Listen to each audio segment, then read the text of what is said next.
sekaligus menjadi pernyataan iman setiap kami. Sukacita kami bukan karena perkara-perkara dunia, bukan harta benda, bukan kehebatan, kemampuan kami Tuhan. Tapi sukacita kami adalah waktu kami diberikan kesempatan untuk kami bersekutu, kami beribadah, kami menyembah, meninggikan Raja di atas segala raja, yang segala lambang pemerintahan ada di pundak. Kami bersyukur Tuhan, kami boleh berkumpul kembali di tempat ini. Ucap syukur buat hamba-Mu Pak Pirawa bersama dengan Ibu dan seluruh pengurus persekutuan doa di tempat ini, yang mereka boleh membuka pintu rumahnya untuk kami bersekutu beribadah. Kami percaya tempat ini menjadi tempat yang diberkati oleh Tuhan, karena ada firman Tuhan diberitakan, karena ada doa dipanjatkan, ada pujian penyembahan yang kami persembahkan kepada Tuhan. Kami sadar Tuhan, kami tidak punya sesuatu yang layak selain ini. Hormat kami, ini pujian, ini syukur kami Tuhan. Tiba saatnya Tuhan, kalau kami sudah mendengarkan kesaksian, kami sudah memuji Tuhan, dan kami akan mendengarkan firman Tuhan. Engkau berkati firman yang sebentar kami akan terima. Tuhan memberkati dan mengurapi setiap kami hamba yang jemaat di tangan Tuhan, dan setiap jemaat-Mu Tuhan, supaya apa yang kami dengar pada kesempatan sore hari ini benar-benar berasal daripada Tuhan, menguatkan, meneguhkan, menuntun, membimbing kami. Sebab kami tahu hari-hari kami tidak mudah, hari-hari kami penuh dengan berbagai tantangan, ujian Tuhan. Tapi kami percaya kami adalah umat pemenang. Itu sebabnya kami buka hati kami, pikiran kami, roh kami, untuk kami siap terima kebenaran firman Tuhan. Berkati dan urapi kami Tuhan. Roh Kudus menolong kami untuk memampukan kami untuk kami menerima kebenaran-Mu. Di dalam satu nama yang berkuasa, Tuhan kami Yesus Kristus, kami ucap syukur, kami berdoa, dan kami menyambut firman-Mu. Haleluya, sama-sama kita katakan amin. Puji nama Tuhan. Silakan kembali dulu Bapak Ibu. Shalom. Puji nama Tuhan. Sukacita saya boleh kembali ada tempat ini. Terima kasih buat Pak Birawa, Ibu, dan semua hamba Tuhan yang memberikan kesempatan buat saya kembali ada di tempat ini. Dan selalu sukacita kita karena di dalam Tuhan ya. Baik, mungkin sudah ada beberapa sudah melihat saya untuk yang kali kedua ya, kesempatan saya melayani, dan karena ini kali yang kedua saya akan lanjutkan firman yang sudah saya persiapkan ya.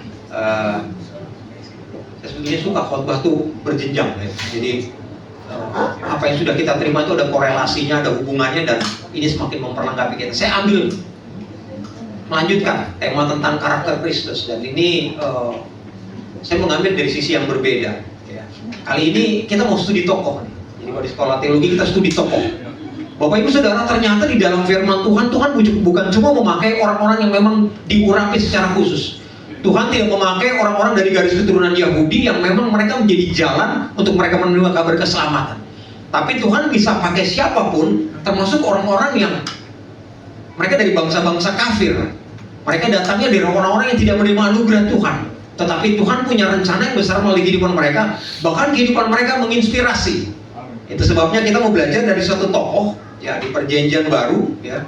Ada satu tokoh namanya nggak pernah disebut, tapi kisahnya sampai hari ini masih bergema, dan ini menjadi sebuah pesan yang kuat buat setiap kita ya. Jadi saya mengambil subtemanya, kalau judul utamanya karakter Kristus, hidup beriman yang menghasilkan buah. Boleh sama-sama kita ucapkan bersama dengan saya, hidup beriman yang menghasilkan buah. Bapak Ibu Saudara, kalau orang beriman itu ada bukti konkretnya. Orang beriman gak cuma bahasa roh sepanjang hari. Orang beriman gak cuma rajin memuji menyembah Tuhan, itu salah satu bagian. Tapi yang dikatakan orang-orang yang hidupnya beriman, mereka punya buahnya. Amin. Yang amin cuma Pak Pendeta nih. Saya percaya sekalipun kita belum amin, tapi ini kita punya sebuah tuntutan bahwa kehidupan keimanan kita itu dituntut ada satu buah yang kita hasilkan, yang kita keluarkan. Nah, kira-kira buah dari iman yang kita munculkan tentunya berkaitan dengan karakter Kristus. Baik, di slide berikutnya ya, nama saya Chris ya. Saya udah langsung selesai ibadah terakhir saya diundang ke sini, saya cari teman-teman di sini, saya undang Facebook gitu. Pertemanannya jadi bisa berlanjut ya, nggak cuma di dalam ruang ibadah seperti ini. Nah, kita baca dari Injil Matius pasal 8 ayat 5 dan 10. Saya nggak munculkan judulnya. Ini kisah tentang bagaimana Yesus menyembuhkan hamba seorang perwira di Kapernaum. Ya, saya mengajak kita baca secara, kalau orang GP bilang kantoria, bersaut-sautan. Nah, saya mau baca ayat yang Jakarta kan ganjil genap nih ya. Saya baca ayat yang ganjil, Bapak Ibu Saudara baca ayat yang genap. Boleh ya? Kita jadi sama-sama interaksi. Ya, saya baca ayat yang terlebih dahulu. Ketika Yesus masuk di Kapernaum, datanglah seorang perwira mendapatkan dia dan memohon kepadanya. Ayat 6.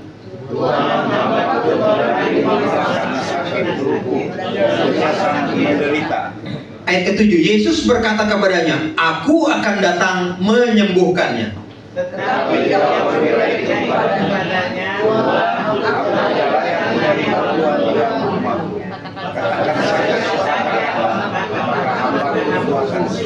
Ayat yang ke-9, sebab aku ini seorang bawahan dan di bawahku ada pula prajurit. Jika aku berkata kepada salah seorang prajurit itu pergi, maka ia pergi, dan kepada seorang lagi datang, maka ia akan datang. Ataupun kepada hambaku kerjakanlah ini, maka ia mengerjakan. Ayat 10 bersama-sama. Setelah Yesus mendengar hal itu, heranlah dia dan berkata kepada mereka yang mengikutinya, "Aku berkata kepadamu, sesungguhnya iman sebesar ini dia tidak pernah kujumpai pada seorang pun di antara orang Israel."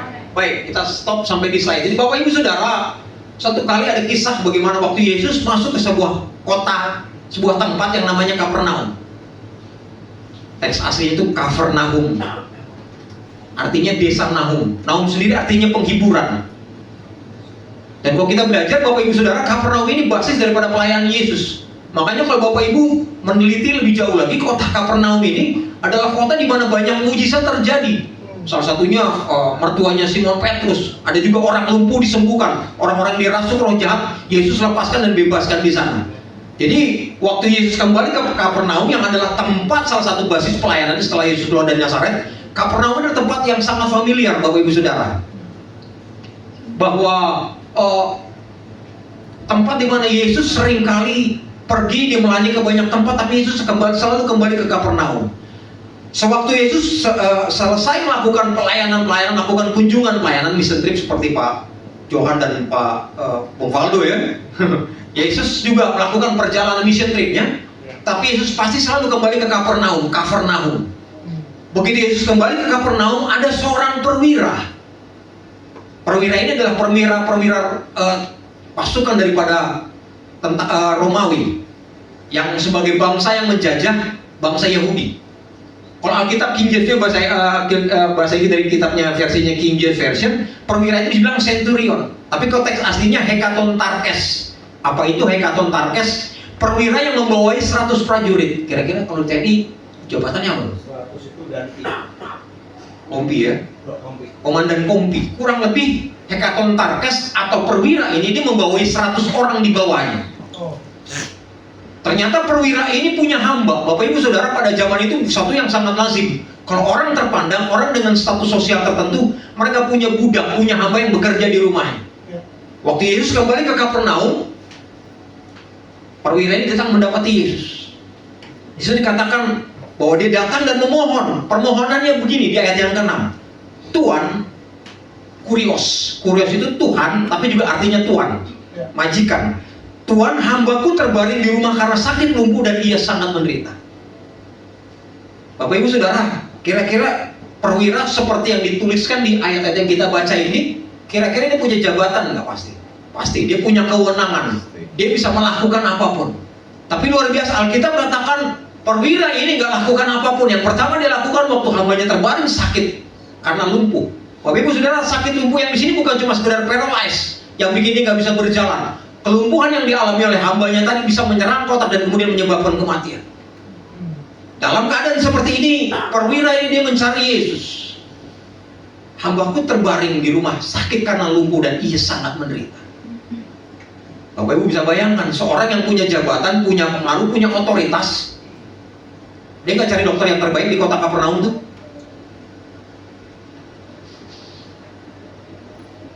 Dia nggak cari dokter spesialis yang ahli lumpuh.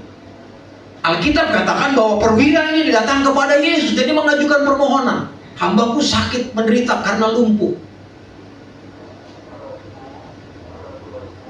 Dari ayat 6 kita belajar Bapak Ibu Saudara bahwa apapun yang terjadi dalam kehidupan kita, pertama cari Yesus.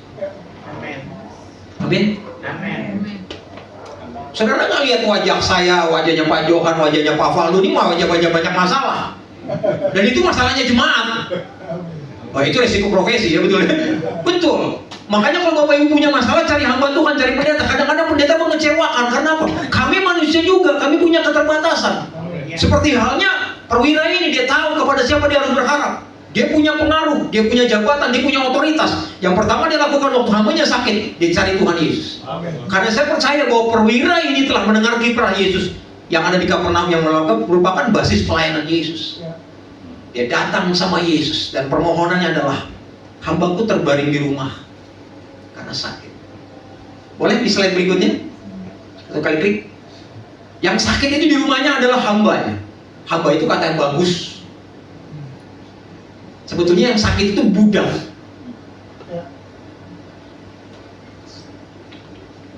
Bapak Ibu, William Barclay nggak ada hubungan sama Charles Barkley, nggak ada. William Barclay ini seorang teolog. Dia banyak menulis buku-buku tafsir. Saya suka baca tafsiran-tafsirannya. Salah satunya dia menulis Bible Documentary atau Bible Commentary. William Barclay bilang begini, budak itu bukan pribadi. William Barclay bilang budak itu bukan manusia, dia seperti alat yang dipergunakan untuk tujuan-tujuan tertentu. Kira-kira Bapak Ibu Saudara, budak yang sakit ini, hamba yang sakit, kira-kira punya nilainya nggak di rumahnya? Pada zaman itu Bapak Ibu Saudara, budak kalau menyusahkan tuannya, pada zaman perjanjian baru itu ada pasar budak. Mereka tinggal datang bawa budak yang menyusahkan itu ditukar dengan yang muda, yang lebih sehat, yang lebih kuat, yang punya efek asas manfaat. Atau kalau tuannya nggak suka dengan budaknya yang kerja di rumahnya, dia bisa lempar ke kandang singa. Dia bisa potong telinganya, dia bisa bunuh, dia bisa habisi nyawanya. Jadi bisa dikatakan pada zaman itu yang namanya budak, yang namanya hamba, hidup matinya bukan di tangan Tuhan. Hidup matinya di tangan majikan. Seperti itulah hamba yang sakit di rumah perwira ini. Tapi perwira itu tidak datang dengan jabatan, dengan otoritas, dia datang sama Yesus. Tuhan, hambaku di rumah sakit karena lumpuh dan ia sangat menderita. Saya belajar satu hal.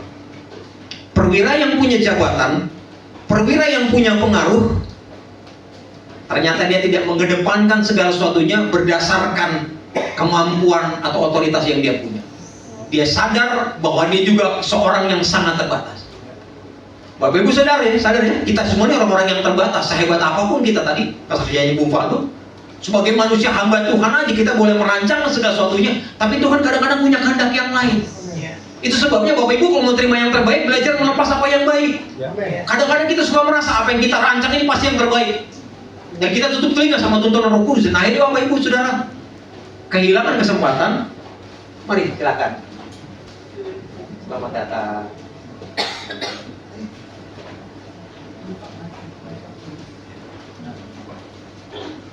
Saya mohon maaf ibu-ibu yang di belakang, saya mau belakang ini. Jadi Bapak Ibu Saudara, perwira ini dia sadar bahwa sekalipun dia punya jabatan, sekalipun dia punya kewenangan, dia punya otoritas, dia sadar dia nggak bisa lakukan segala sesuatu. Perwira ini dia bukan, saudara pernah dengar kata proselit? Perwira ini dia orang Romawi. Proselit itu kira-kira kalau orang yang punya agama lain dan kemudian tinggalkan agamanya, masuk Muslim, disebutnya mualaf. Proselit kurang lebih seperti itu. Mereka bangsa-bangsa kafir, Gentiles. Injil bilang Gentiles, bangsa-bangsa non-Yahudi. Tapi kemudian mereka menganut agama Yahudi. Jadi bisa dikatakan perwira ini dia bukan orang-orang yang memiliki garis keturunan Yahudi yang menerima anugerah khusus. Tapi dia sudah belajar banyak, dia percaya tentang rapture, dia percaya orang-orang Yahudi itu mereka percaya tentang kedatangan Yesus, second coming, mereka percaya tentang hari penghakiman. Tapi mereka masih menantikan Mesias yang dijanjikan. Mereka nggak percaya Yesus itu Mesias. Sampai hari ini di Yahudi sana ada dua kelompok yang dibilangnya believers, mereka percaya Yesus itu Mesias. Tapi mereka juga percaya bahwa ada kelompok yang mereka masih menantikan Mesias itu bukan Yesus. Nah, perwira ini adalah proselit, orang-orang yang tadinya mereka bukan menganut agama Yahudi, tapi kemudian mereka mempercaya. Itu sebabnya ada beberapa catatan, saya punya beberapa catatan. Perwira ini ternyata ikut mendukung pembangunan sinagoga, mendukung pembangunan rumah ibadahnya orang-orang Yahudi. Jadi bisa dikatakan bahwa perwira ini tahu Yesus yang dia sudah dengar kiprahnya. Dia melakukan banyak demonstrasi kuasa Allah, kesembuhan, mujizat, bahkan orang mati dia bisa bangkitkan. Itu sebabnya perwira ini sadar, dia dengan segala kekuasaan otoritas yang dia punya, dia membutuhkan Yesus Mesias yang bisa melakukan segala perkara, termasuk penyakit yang diderita oleh hamba. Saya sadar sebagai hamba Tuhan pun saya nggak bisa melakukan banyak hal. Makanya Bapak Ibu Saudara, kalau baru belajar melayani, pertama-pertama cinta mula-mula belajar melayani, diberikan tanggung jawabnya pelayanannya kecil-kecil dulu. Belajar doain teman-temannya dulu yang sakit, kirim doa, kirim ayat. Sampai satu kali Pak Pendeta Johan, Pak Pendeta Faldo ajak kunjungin ke rumah sakit, mulai berdoa. Jangan takut, berdoa aja. Kalau dia sembuh bukan karena doa kita. Bahkan kalau dia meninggal pun bukan karena doa kita, salah enggak? Itu kan pelayanan saya pertama, doain orang sakit di rumah sakit, 2 hari saya dengar meninggal. Wah, ada yang salah dengan doa saya nih. Tapi saya mau bilang, dia meninggal karena memang waktunya Tuhan, bukan karena penyakitnya. Orang boleh mengupayakan apapun, tapi kalau Tuhan punya kehendak lain, Tuhan pasti punya rencana yang indah buat kehidupannya. Kalaupun dia di-extend sama Tuhan, itu kedaulatan Tuhan, bukan karena doa kita yang hebat. Begitu pula dengan perwira ini, dia sadar dia nggak bisa melakukan apapun kalau nggak anugerah Tuhan cukup buat kehidupan. Itu sebabnya dia datang sama Tuhan Yesus. Hambaku di rumah sakit karena lumpuh dan ia sangat menderita. Dia tahu kepada siapa dia berharap. Pertanyaannya hari-hari ini siapa yang saudara andalkan? Pak Gembala kah? Pak Pendeta kita kah? Diaken kita kah? Majelis kita? Mereka terbatas. Bahkan satu anak muda datang sama kami sama istri, ada 3-4 orang. Mereka minta kami mentor, minta kami bimbing. Dia bilang, kalau kamu punya gereja lokal, kamu punya pemimpin rohani, kenapa kamu gak datang sama pemimpin rohani kamu? Kak, pendeta saya itu lebih susah cari mereka daripada lebih gampang cari Tuhan Yesus daripada cari mereka, katanya. Maksudnya jadwalnya terlalu banyak, terlalu padat sampai mereka susah ketemu hamba Tuhan, pendeta. Itulah kami, penuh dengan berbagai keterbatasan, tapi itu tidak menjadi sebuah alasan kami tidak memberikan yang terbaik. Tapi sadari bahwa manusia penuh dengan keterbatasan. Perwira ini sadar, sehebat apapun dia, setinggi apapun jabatan yang dia miliki, dia tetap butuh anugerah Tuhan. Dia tetap butuh kasih karunia Tuhan.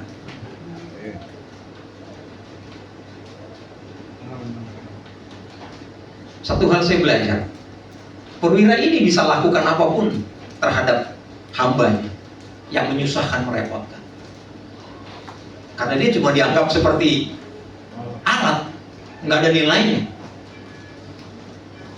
Dan luar biasanya, Yesus datang ke tengah-tengah dunia sebagai manusia dan mengambil wujud sebagai hamba. Artinya apa? Yesus datang ke tengah dunia mengambil posisi yang terendah sebagai hamba, supaya orang dari strata yang paling tinggi sampai strata yang paling rendah, Yesus datang buat mereka. Perwira ini sadar, orang yang bekerja di rumah itu menjadi tanggung jawabnya dia. Boleh di slide berikutnya? Perwira ini sadar betul, masalah hambanya itu masalahnya dia. Setuju nggak kira-kira Bapak Ibu?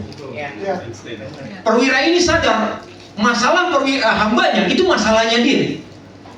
Makanya dia menganggap itu masalah hambanya, tapi masalahnya dia juga. Kemudian dia ambil sebuah langkah, kalau saya nggak jadi solusi buat hamba saya, berarti saya jadi masalah buat hamba ini. Bapak Ibu Saudara, ini power statement dari saya, ini nggak ada di Alkitab, nggak ada. Saudara mau cari di ayat apapun nggak akan ketemu. Kalau saudara bukan bagian daripada solusi, maka saudara jadi bagian daripada masalah. Pertanyaannya, saudara solusi atau masalah? Satu kawan tulis di statusnya dia begini, hidupku adalah jawaban bagi pertanyaan orang. Kenapa teman saya tulis seperti itu? Karena dia tahu, dia punya Kristus, dia punya firman Tuhan, dia punya Roh Kudus. Makanya dia bisa menjadi jawaban buat banyak orang. Buat perwira ini begini, masalahnya itu budak, itu masalah dia juga. Masalah ini budak, penyakitnya di budak ini juga menjadi kepedulian saya. Konteks ini berbeda dengan kehidupan kita hari-hari ini. Berapa banyak orang, saudara perhatikan, orang-orang punya prinsip EGP. Emang gue pikirin? Tetangga sesakit, tetangga punya masalah, nah, itu kan masalahnya dia. Agama kita beda. Kalaupun satu kita sama-sama ke gereja, gerejanya beda, gerejanya tepuk-tepuk tangan. Gereja saya kan yang hening. Kita nggak pernah merasa bahwa masalah orang lain itu juga sebetulnya menjadi bagian tanggung jawab kita, karena Tuhan tempatkan mereka di sekeliling kita. Prinsip ini berbeda dengan perwira. Masalah hambanya itu menjadi masalahnya dia juga. Padahal Bapak Ibu Saudara, sangat mudah bagi perwira. Dia tukar hambanya di kepasan gudang. Bukan satu yang sulit, apalagi dia punya otoritas, dia punya kewenangan, dia punya jabatan, dia bisa lakukan apapun. Tapi perwira ini punya sebuah kebijakan, dia punya satu yang saya bersyukur, saya belajar banyak dari perwira ini. Perwira ini sampai sepanjang sejarah Alkitab saya nggak pernah temukan namanya. Saya cari beberapa tafsiran, namanya nggak pernah disebut, no name. Tapi ada satu hal yang saya belajar.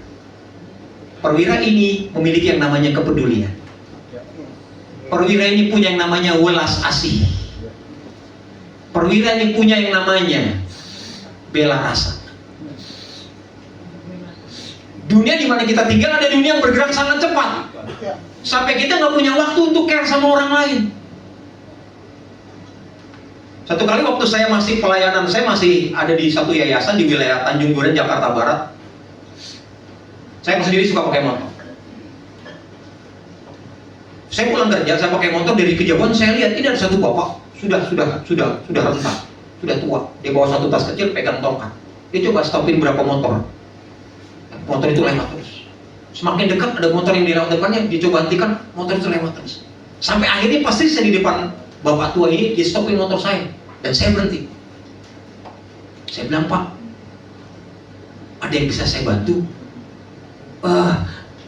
Mungkin dia sudah berdiri cukup lama, saya lihat badannya udah sedikit gemetar, kelelahan.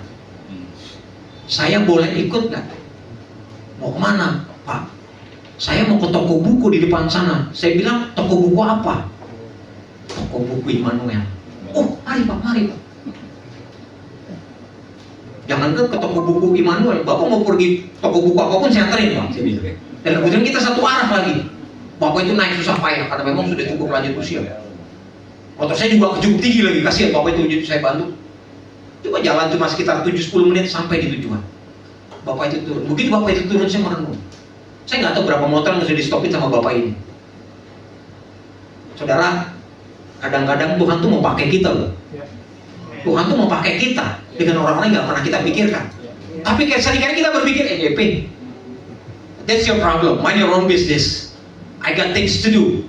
Dunia di mana kita tinggal ada dunia yang bergerak sangat cepat sampai kita nggak punya waktu untuk care sama orang lain. Dan sayangnya mereka ada di sekeliling kita.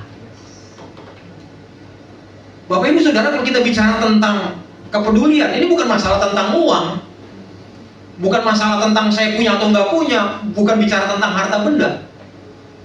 Kadang-kadang Tuhan berikan kita orang-orang seperti itu di sekeliling kita. Setidaknya kita bisa melakukan sesuatu buat mereka. Bapak Ibu suka kirim doa nggak? Pada zaman COVID tuh kan kita nggak bisa telepon kawan-kawan kita kan, beberapa dari mereka dalam kondisi yang krusial, mereka nggak boleh pegang handphone. Sementara saya pengen doain mereka, saya telepon, saya kirim doa saya via audio. Jadi kapanpun dia buka, dia bisa dengar doanya. Doa itu perkara kecil, nggak ada sukarnya. Tapi kadang-kadang kita nggak pernah lakukan, padahal ada tuntunan Roh Kudus. Buat Bapak Ibu yang pernah dengar khotbah saya sebelumnya, saya nakal banget dulu. Saya pencandu narkoba. Beberapa teman saya, Tuhan Roh Kudus tuh ingetin saya, mereka tuh lagi sakit, Kris. Datang kunjungi mereka. Dan sayangnya, saya terlalu sibuk dengan pelayanan. Apalagi waktu saya sedang kuliah lagi. Beberapa hari kemudian saya dengar dia udah meninggal, dia dikubur 1 hari lagi. Aduh, saya menyesal.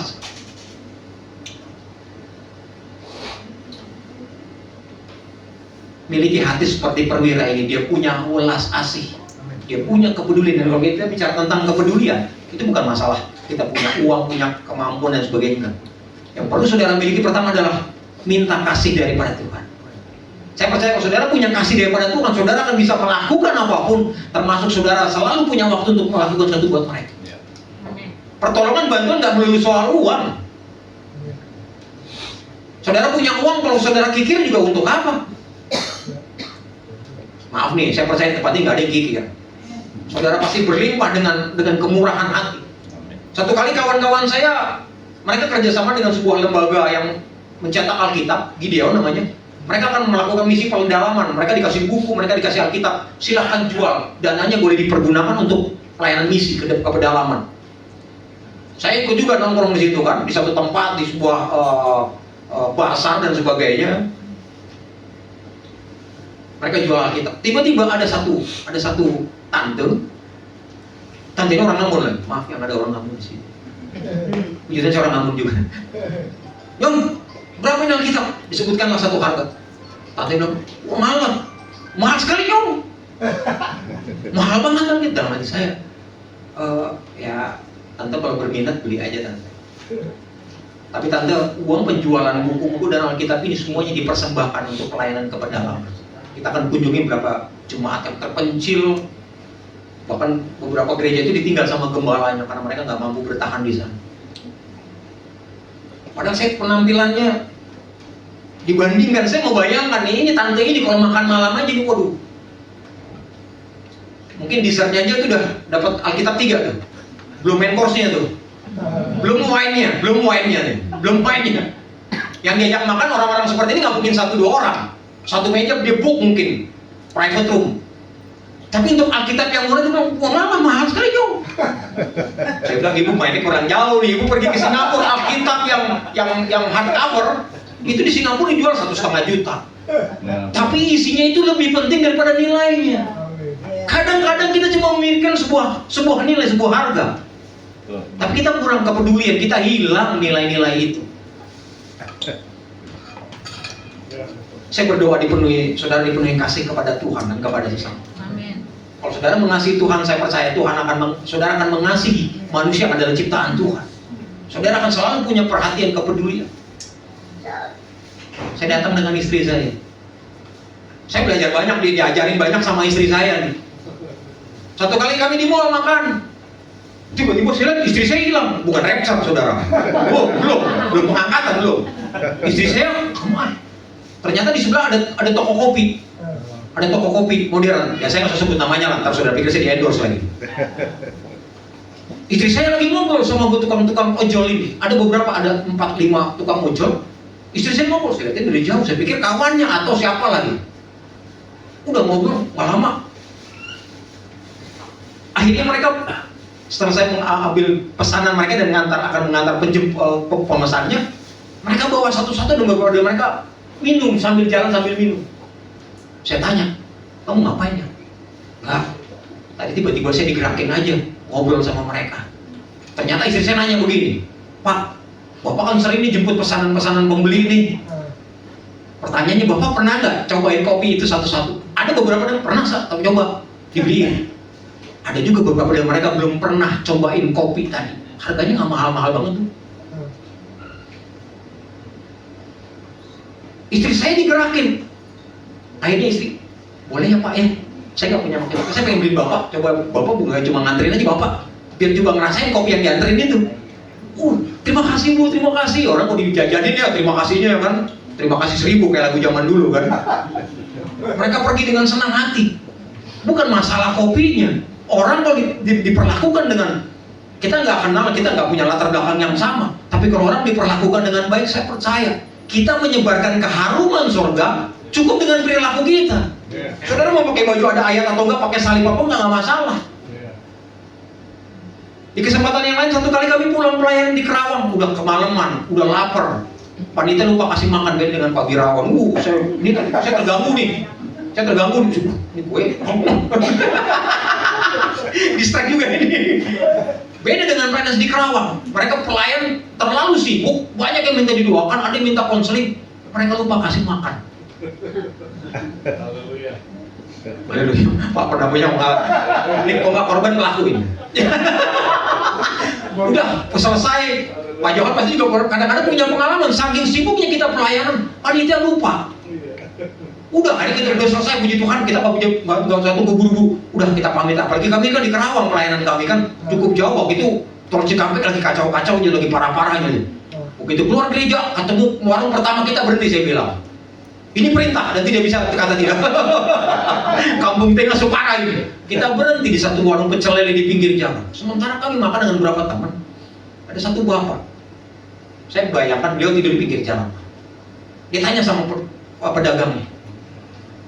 Saya bilang, kenapa? Itu saya bilang, bapak itu minta nasi putih aja. Istri saya bilang, Pak, bungkusin yang seperti kami makan. Kasih airnya sekalian. Dibungkus sama yang ini, dikasih semua. Dia takut bingung, saya cuma minta nasi putih kok, Bapak ini.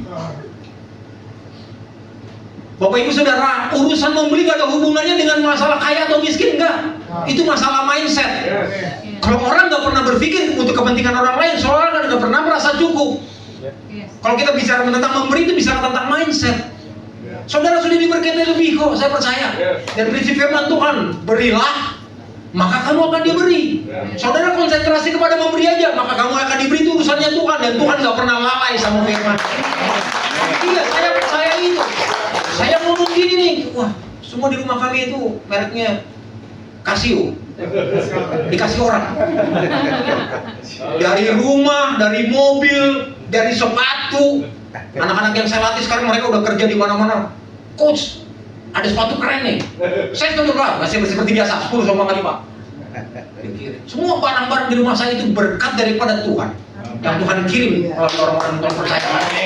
Itu semua bisa kalau ngomong berkat aja tepuk tangannya kenceng. Berilah, itu bagiannya kita, maka kamu akan diberi. Itu urusannya Tuhan. Dan Tuhan gak pernah lalai atas firman-Nya. Saya percaya ini. Dan saya percaya perwira ini dia sadar hamba di rumahnya ini itu tanggung jawabnya dia. Masalah hambanya itu masalahnya dia juga. Boleh satu ayat berikutnya, satu kali klik. Kita baca sama-sama. 2, 3. Bertolong-tolonganlah menanggung bebanmu, demikianlah kamu. Bapak Ibu Saudara, hukum Kristus kira-kira cuma 2. Kasihlah Tuhan Allahmu dengan segenap hatimu, dengan segenap jiwa, dan dengan segenap kekuatan. Dan kasihilah sesamamu. Waktu saudara memperhatikan orang lain, waktu saudara care sama orang lain, saudara sedang memenuhi hukumnya Kristus. Dan saudara tahu kalau saudara memenuhi, melakukan, mengerjakan hukum-hukumnya Kristus, hidup saudara pasti diberkati. Dan kalau saya ngomong tentang berkat, bukan cuma lahirnya aja. Saudara punya rumah keren tapi berkelahi terus, nggak ada kecocokan. Kami pernah layani ada satu orang hebat, 100 konglomerat di Indonesia. Dia mau jual rumahnya di Karawaci, bukan karena dia nggak punya uang, bangkrut. Kebanyakan rumah bingung, nggak urus. Saya waktu pergi ke rumahnya didoain, sampai supirnya jemput kami di kantor, suruh doain supaya rumahnya terjual. Saya bilang, ini rumah gede, orangnya kemana? Yang nikmatin saudara tahu siapa? Pembantunya. Mobilnya buat ke pasar aja, ke supermarket aja. Saya bilang, ya Tuhan, ini mau lebih keren dari saya mobil. Pergi keluar, nganterin anjingnya, jangan pakai sepeda. Wah, sepedanya aja keren, saya bilang boleh juga. Tapi kan saya nggak mungkin lakukan itu. Tapi saudara, saya melihat ada orang-orang yang diberkati secara jasmani. Tapi kalau saudara nggak hidup dalam damai sejahtera, untuk apa? Berkat rohani harusnya mengawali berkat-berkat lahiriah. Kalau saudara hidup dengan damai sejahtera, saudara care, peduli dengan orang lain, saudara memenuhi hukum Kristus, maka semuanya akan ditambahkan. Prinsip ini yang harus saudara pegang dalam kehidupan. Jangan kejar berkatnya, kejar sang punya berkat. Yes, sumbernya, source-nya tadi. Beberapa orang kejar tangannya Tuhan. Tangan itu bicara tentang pemberian. Tapi hatinya nggak pernah ngerti apa sih kehendak Tuhan buat kehidupan saya. Kalau saya diberkati oleh Tuhan nih, sebetulnya tujuannya untuk apa? Nggak sembarang. Makanya saya bilang, urusan memberi, memperhatikan, berbagi dengan orang lain bukan masalah punya nggak punya. Saya ketemu tuh dengan orang-orang sederhana, tapi militannya luar biasa buat Tuhan. Saya percaya nih, Pak Birawa, semua jemaat tempat ini adalah orang-orang yang penuh dengan kemurahan hati daripada Tuhan. Karena hati kita penuh dengan kasih daripada Tuhan. Kalau hati saudara penuh dengan kasih daripada Tuhan, jangankan uang, harta benda, nyawa saudara, kalau memang Tuhan minta pasti saudara kasih. Semua ini berasal daripada Tuhan. Yang pertama saya belajar dari perwira ini, yang namanya kepedulian. Boleh? Klik. Yang kedua saya belajar dari perwira ini. Perwira ini kan pemimpin, ya kan? Dia seorang pemimpin yang melayani.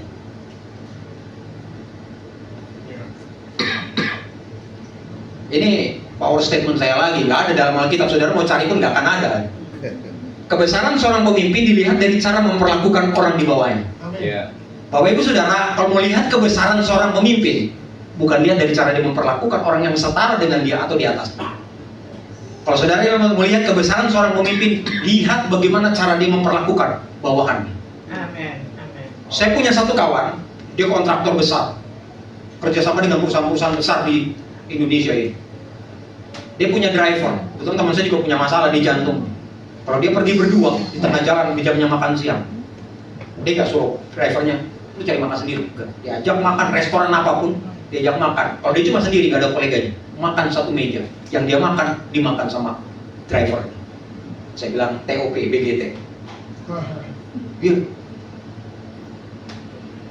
Saya kadang-kadang suka prihatin nih kalau melihat saudara-saudara kita nih, ada mbaknya, ada babysitternya, kadang-kadang suka dibedain, kadang-kadang suka diperalat lagi. Tapi di rumah dia bilang, kamu percaya Yesus ya? Gimana percaya Yesus? Yesus yang di rumah depan saya itu kayak begini. Saudara mau memperkenalkan Yesus itu gampang. Jadilah Kristus, tanda kutip, Kristus kecil dimanapun Tuhan menempatkan saudara. Perwira ini sadar bahwa hamba yang bekerja di rumahnya itu jadi tanggung jawabnya dia. Itu sebabnya saudara, saya belajar bahwa dari perwira ini dia jadi seorang perwira yang melayani. Bapak Ibu Saudara, kebetulan salah satu mata kuliah yang saya ajar adalah Christian Leadership, kepemimpinan Kristen. Saya punya satu metode begini, ada yang namanya kepemimpinan yang bersifat piramida. Saudara tahu kan piramida segitiga?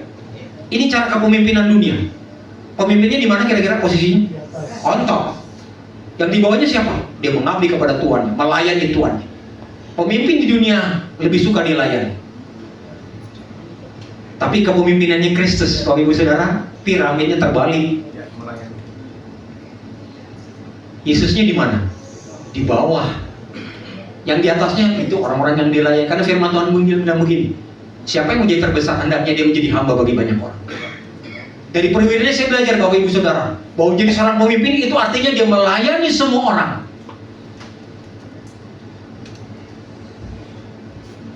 Kita sama-sama doakan Pak Wirawa, meskipun punya jabatan, punya posisi, dia melayani orang-orang tanpa pandang bulu, tanpa pilih bulu.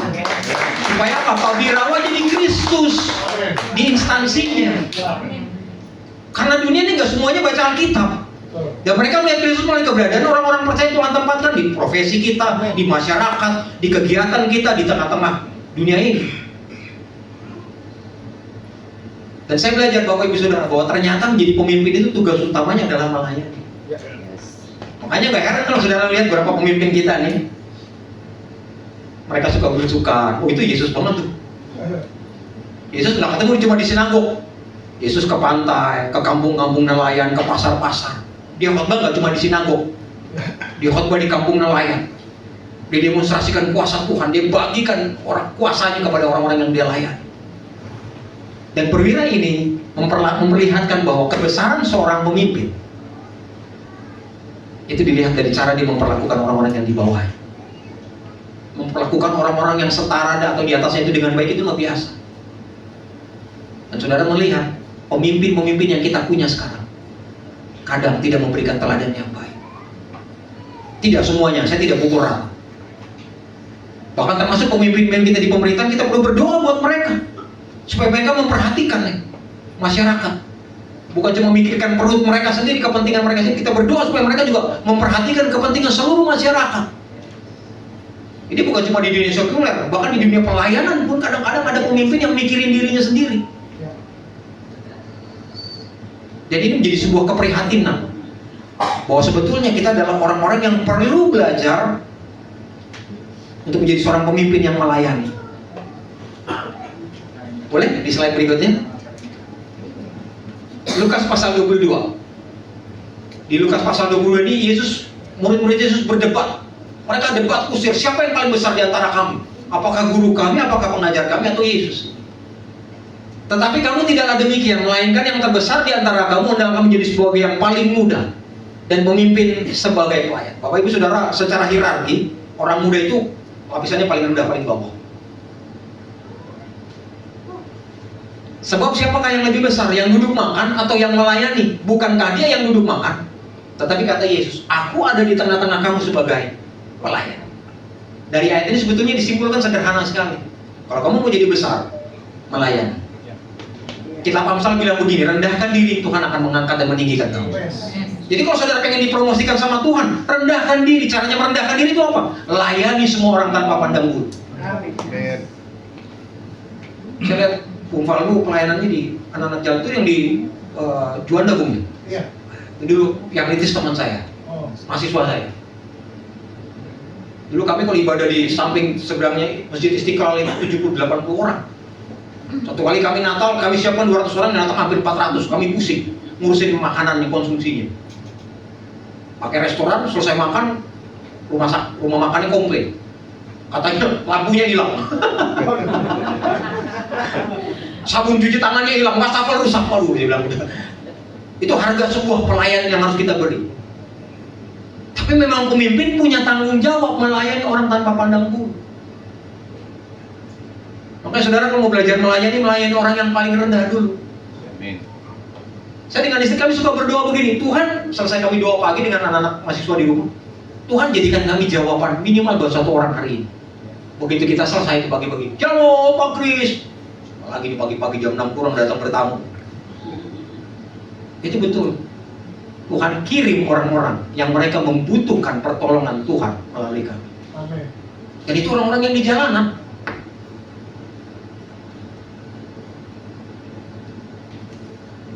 Kebesaran seorang pemimpin dilihat bagaimana cara dia memperlakukan orang-orang yang di bawahnya.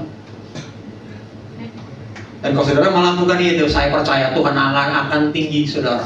Tuhan akan dipromosikan sama Tuhan. Itu sebabnya saudara nggak perlu promosikan diri sendiri, nggak perlu. Kalau saudara mau dipromosikan, caranya sederhana. Layani Tuhan, layani sesamamu, rendahkan diri sedemikian rupa, maka Tuhan akan mengangkat kita tinggi. Amin. Ya, itu hukumnya firman Tuhan. Nggak perlu jilat sana, jilat sini, kan cari muka gitu kan. Yes. Nah, kalau saudara perhatikan status-status sekarang kan, yang rajin kerja, yang kerja keras, yang pintar-pintar kalah sama yang pintar jilat katanya. Biarin aja itu orang dunia.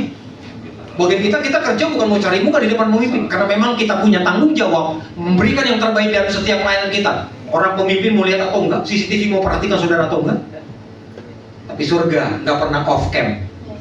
Mata Tuhan selalu memperhatikan hamba-hamba yang bekerja dengan sungguh-sungguh, dengan taat dan setia, memberikan yang terbaik kepada orang-orang yang Tuhan percayakan.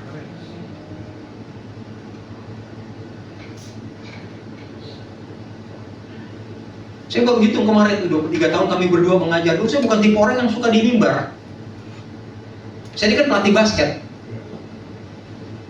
Kalau di lapangan basket itu nggak masalah, tapi suruh berdiri di depan orang. Saya pertama kali khotbah di sekolah saya di SMA 2 PSKD. Ada waktu itu masih ada 200-300 murid. 10 menit sebelum ibadah saya ke toilet udah 4 kali 5 kali mungkin tuh. Nervousnya minta ampun. Karena memang saya bukan tipe orang yang senang berdiri di depan mimbar.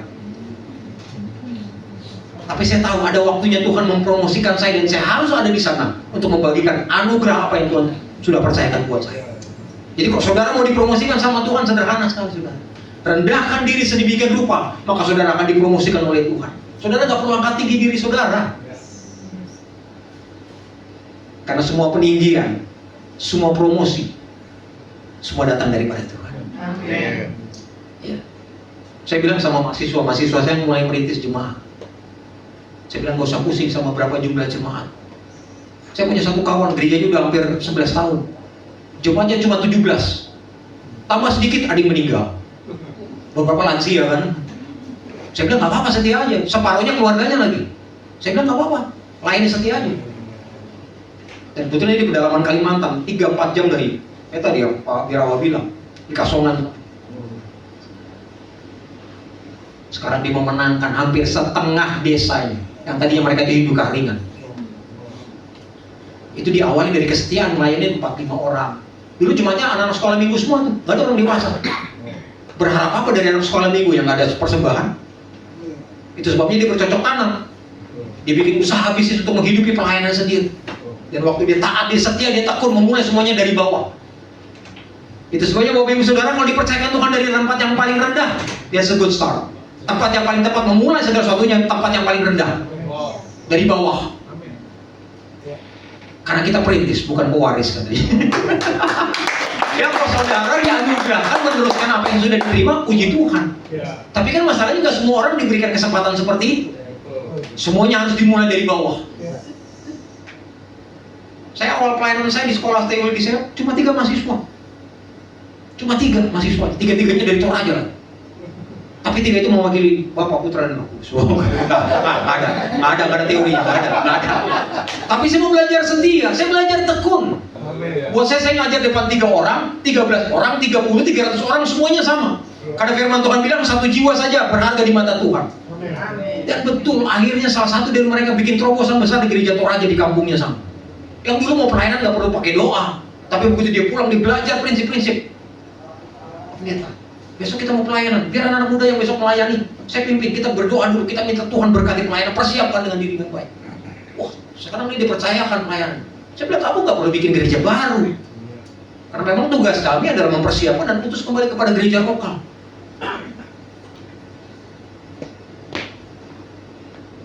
Saudara tahu, sementara saya menyampaikan firman Tuhan ini, saya tahu beberapa dari saudara sedang memulai sesuatu yang kecil, tidak terpandang, gak dilihat sama orang. Satu dosen saya dari Amerika bilang begini, don't despise small begin. Jangan pernah remehkan permulaan yang kecil, karena semua yang besar dimulai dari yang kecil. Itu sebabnya jangan memaksa besar pada belum waktunya, prematur. Setia aja. Cuma 10 orang, 12 orang. Perwira ini sadar bahwa untuk dipromosikan, dia mau belajar setia, termasuk dengan budaknya tadi. Jadi para murid waktu berdebat, siapa yang terbesar di antara kami? Yesus bilang, mau jadi terbesar, jadi hamba bagi banyak orang. Yang mau jadi terkemudian, yang terdahulu, maka akan jadi terkemudian. Itu prinsip firman Tuhan, Bapak Ibu Saudara. Boleh? Ada slide. Saya belajar 2 hal. Kita belajar semua 2 hal pada kesempatan sore hari ini. Saudara, akibatnya apa? Waktu hamba ini, perwira ini taat, dia setia melakukan apa yang firman Tuhan perintahkan. Lalu Yesus ayat ke-13 dari pasal yang sama, lalu Yesus berkata kepada perwira itu, pulanglah dan jadilah kepadamu seperti yang kau percayai. Maka pada saat itu juga sembuhlah hambanya. Saudara, kerjakan bagian yang Tuhan percayakan, sisanya bagian Tuhan. Dan jangan pusing bagiannya Tuhan. Perwira ini cuma datang sama Tuhan Yesus, hambaku sakit karena lumpuh dan ia sangat menderita. Waktu Yesus bilang, aku akan datang menyembuhkan. No, jangan Tuhan. Aku tidak layak menerima Tuhan di rumahku. Saudara tahu, orang Yahudi itu punya hukum yang tidak tertulis, hukum normatif. Apa? Hukum normatif itu apa? Orang kafir, sebetulnya mereka punya aturan, tidak diizinkan masuk rumahnya orang Yahudi.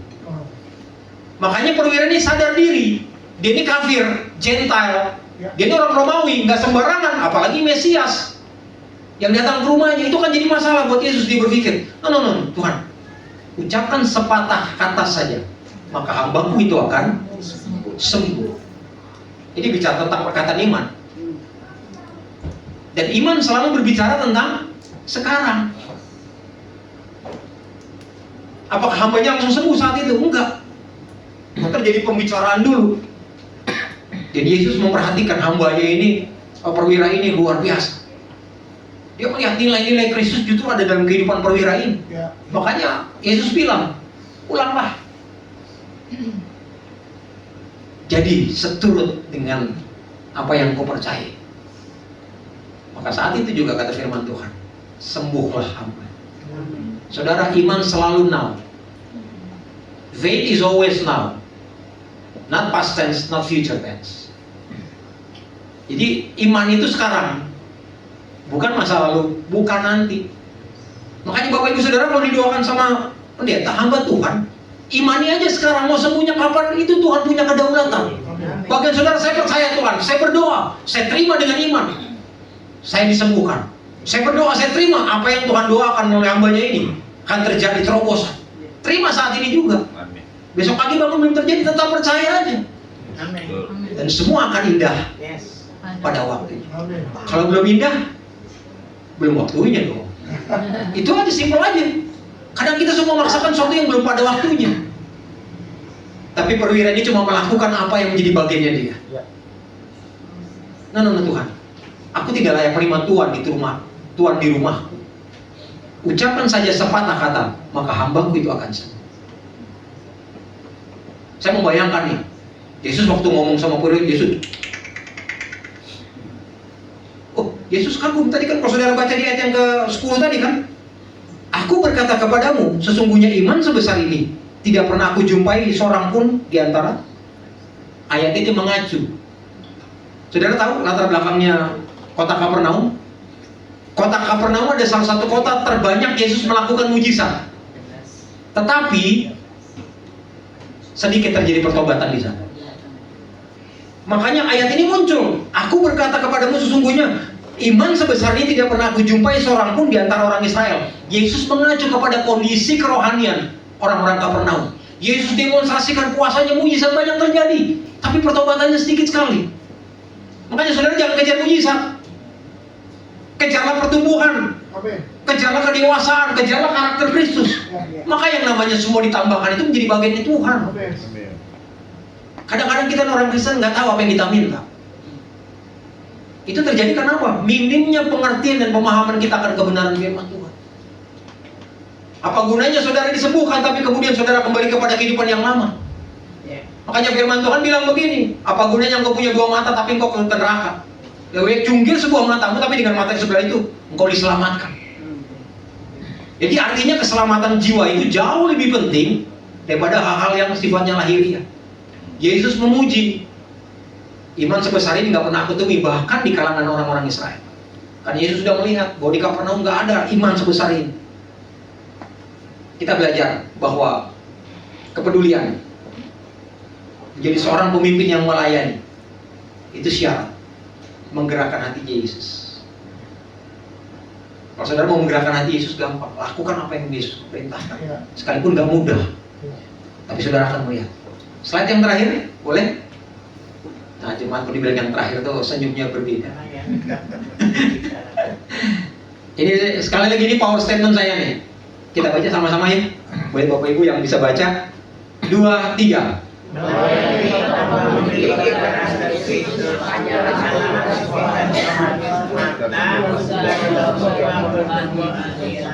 Yang salah kegiatan rohaninya kan? Enggak. Pelayanannya kan yang salah? Berarti sia-sia dong pelayanan Bapak Ibu Saudara di tempat ini? Enggak. Yang salah bukan pelayanannya, tapi motivasi hati saudara yang perlu diluruskan. Melayani tanpa memiliki karakter Kristus hanya aktivitas rohani. Banyak orang yang cuma sekedar melakukan kegiatan-kegiatan rohani, tapi mereka nggak kejar pertumbuhan kerohanian. Dan waktu orang kejar pertumbuhan kerohanian, saya percaya buahnya pada waktunya akan muncul.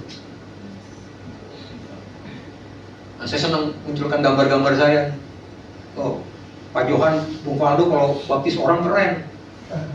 Keluar dari kolam renang masuk bisa pakai shower air hangat. Saya baptis orang di Kalimantan Tengah, itu ada sebuah kolam. Kalau musim hujan air itu sampai 3-4 bulan airnya nggak surut. Tapi bawahnya pasir, makanya begitu satu persatu masuk saya bilang, bukan karena Roh Kudus. Kalau kamu jalan kaki pasirnya naik. Begitu dibaptis, itu penuh semua pasir mukanya. Saya bilang jalannya pelan-pelan. Bukan karena tuntunan Roh Kudus, pelan-pelan jalan supaya pasirnya jangan naik. Tidak bawa putra Roh Kudus keluar. Kalau dia cepat-cepat itu mukanya pasir semua itu. Pak Pendeta, nanti selesai baptis ada kamar mandi. Wah, puji Tuhan. Kan airnya kayak teh pucat saudara. Kalau saudara nggak bisa lihat dengan jelasan, airnya itu kayak teh pucat saudara. Puji Tuhan, saya bilang habis mandi saya supaya nggak gatal-gatal. Begitu saya masuk kamar mandi itu air yang dipindahin dari kolam tadi, dipindahin ke kamar mandi. Itu aja, taruh ember. Berdoa ya. Tapi saudara, Bau lagi air. wah, itu begitu kering, nggak karu-karuan tuh. Iya betul. Baru kita musikan. Tapi satu jiwa diselamatkan. Firman Tuhan bilang surga bersuka cita. Dan saudara tahu orang-orang yang saya baptis ini banyak orang-orang Hindu keharinan. Orang-orang muda. Begitu kan beberapa dari mereka pergi ke sekolah teologi di Palangkaraya. Wah, saya happy. Saya bilang, kirim buku buat mereka. Mereka mau skripsi, kasih tahu, saya bisa cari, gak apa-apa. Nanti teman-teman ke sana saya titipin, saya bilang. Karena saudara terpanggil untuk melayani. Dan saudara melayani raja di atas segala raja. Dan mulai start pelayanan saudara dari tempat yang paling rendah, tempat yang paling kecil. Perhatikan orang-orang yang hina, yang tidak dipandang oleh dunia, disepelekan oleh dunia. Karena saudara adalah pemimpin yang terpanggil untuk melayani. Bukan terpanggil untuk menjadi pemimpin yang dilayani, itu udah banyak. Jadilah pemimpin yang melayani. Iya, model kayak begini langka. Makanya Yesus bilang, Iman sebesar ini kamu nggak pernah temui di kalangan orang-orang Israel sendiri. Tapi saya percaya Bapak Ibu Saudara adalah orang-orang yang Tuhan sudah pilih secara khusus untuk belajar dari prinsip-prinsip perwira ini. Sampai akhirnya karakter Kristus benar-benar, ya ini salah satu bagian saya aja yang kita datang yang lagi pegang bola. Karena lapangan basket itu mimbar saya juga Bapak Ibu Saudara. Di lapangan basket saya ketemu anak-anak muda yang udah gak percaya sama gereja. Oh, saya jadi lapangan basket gereja. Di lapangan basket saya ketemu banyak anak muda yang gak punya rasa hormat lagi sama orang tua. Saya bilang, kamu gimana mau diberkati sama Tuhan? Habis papa masa hidupnya gak jadi contoh. Mereka lagi belajar jadi orang tua yang baik, karena mereka baru belajar firman Tuhan. Dan akhirnya Tuhan akan pakai setiap kita untuk boleh menjadi berkat dimanapun kita berada. Tuhan memanggil kita untuk kita melayani. Amin. Akhirnya apa yang saya sampaikan pada kesempatan sore malam hari ini boleh memberkati, mempersiapkan saudara. Bukti pertumbuhan iman seseorang ada buahnya. Yes. Dan buahnya adalah keserupaan dengan Kristus, Amen. termasuk melalui karakter Kristus. Yes. Proses ini mungkin nggak terjadi dalam semalam, Haleluya. 2 malam, 1 bulan, 1 tahun. Bisa jadi sebuah lifetime proses. Seumur hidup proses ini saudara harus lewati, saudara harus lalui. Tapi percayalah, Tuhan menyertai Bapak Ibu Saudara sekalian. Amen. Cuma kalau lagi diproses, jangan protes. Kalau lagi diproses, jangan protes. Kalau enggak gimana mau progres? Iman yang sejati. Sepertinya saya berhasil bikin saudara bingung. Kalau lagi diproses sama Tuhan, jangan protes. Aku mau Tuhan meskipun nggak mudah. Saya percaya ujungnya pasti mendatangkan kebaikan. Amen. Dan ujungnya kita akan melihat kemuliaan Tuhan. Amen. Bapak Ibu tutup Alkitabnya, kita datang kepada Tuhan di dalam doa. Tuhan cuma memberkati kita sekalian. Haleluya. Haleluya.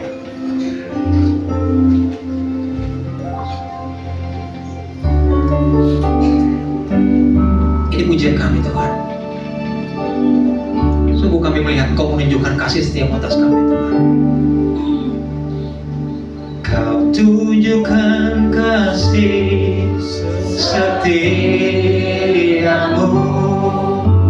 Kau menyediakan yang ku perlu. Katakan Kau setia. Setia Kau mulia, dulu, sekarang, dan selamanya. Katakan Kau tunjukkan kasih setia. Tunjukkan kasih setiamu. Kau menyediakan yang ku perlu. Kau setia, Kau mulia, Bapa Kau setia.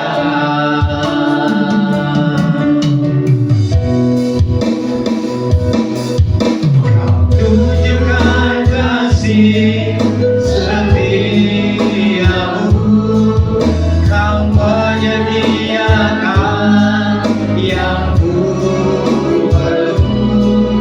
Kau setia, Kau mulia, dulu, sekarang, dan selamanya. Tunjukkan kasih setiamu. Kau menyediakan yang ku perlu.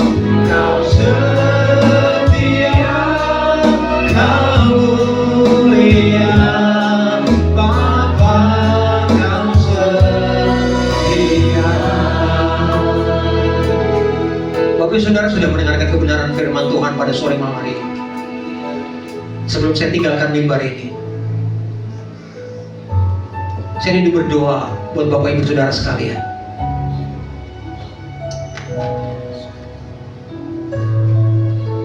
Yang mungkin hari-hari ini Bapak Ibu seperti sedang ada di persimpangan. Take it or leave it. Bapak Ibu Saudara mungkin sedang memulai sesuatu yang kecil di tempat yang rendah, tidak terlihat. Dan sepertinya Ada kemustahilan di sana. Sesuatu yang gak mungkin Tuhan.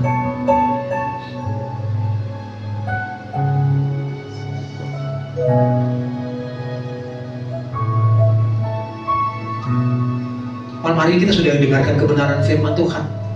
Semua yang Tuhan percayakan hal-hal yang besar dimulai dari satu perkara yang kecil.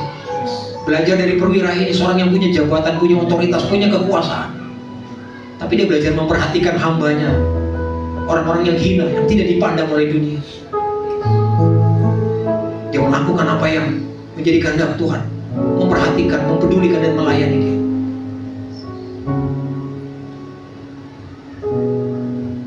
Mungkin ada di antara Bapak Ibu yang mendengarkan firman malam hari ini. Saya seperti ada di posisi ini Tuhan. Apakah saya akan melanjutkan atau saya akan beralih kepada hal yang lain?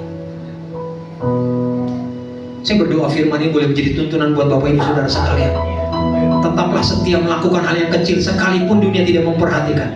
Karena surga selalu memperhatikan Bapak Ibu Saudara sekalian. Dan kalau Tuhan memperhatikan, maka segala sesuatunya bukan perkara yang mustahil, bukan perkara yang sulit. Mungkin orang tidak peduli, mungkin orang tidak menaruh perhatian atas apa yang saudara lakukan. Tapi Tuhan memperhatikan dan mempedulikan saudara.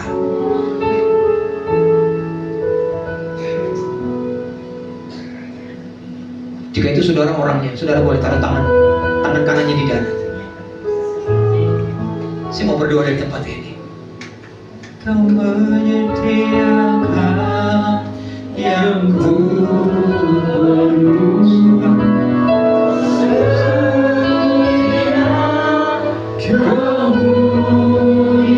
Tuhan memperhatikan Bapak Ibu Saudara sekalian.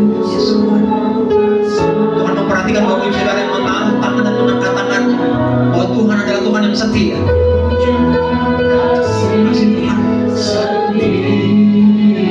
Terima kasih Tuhan untuk janji-Mu Tuhan. Terima kasih sebab Kau setia Tuhan.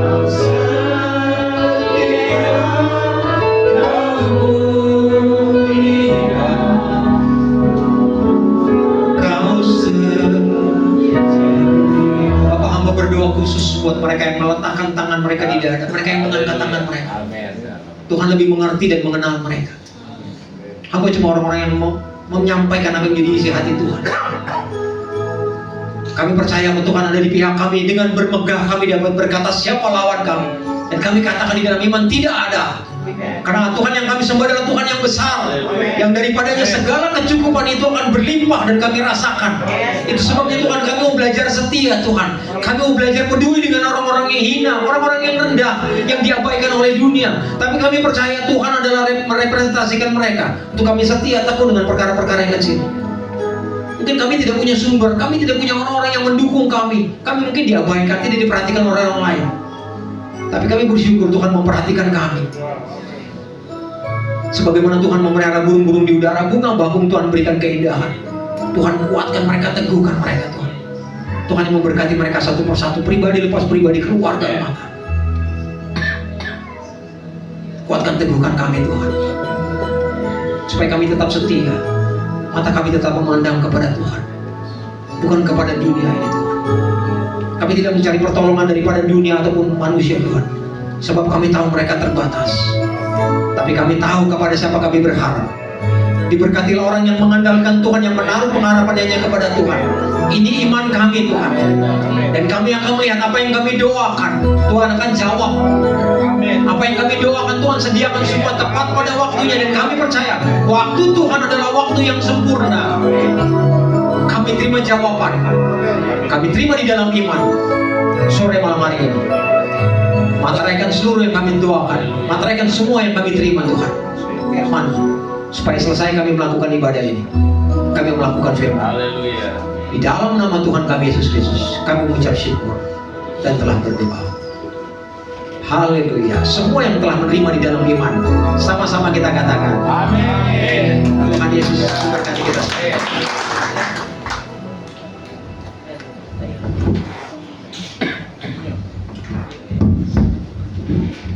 Puji Tuhan. Terima kasih kepada hamba-Nya yang sudah berkenan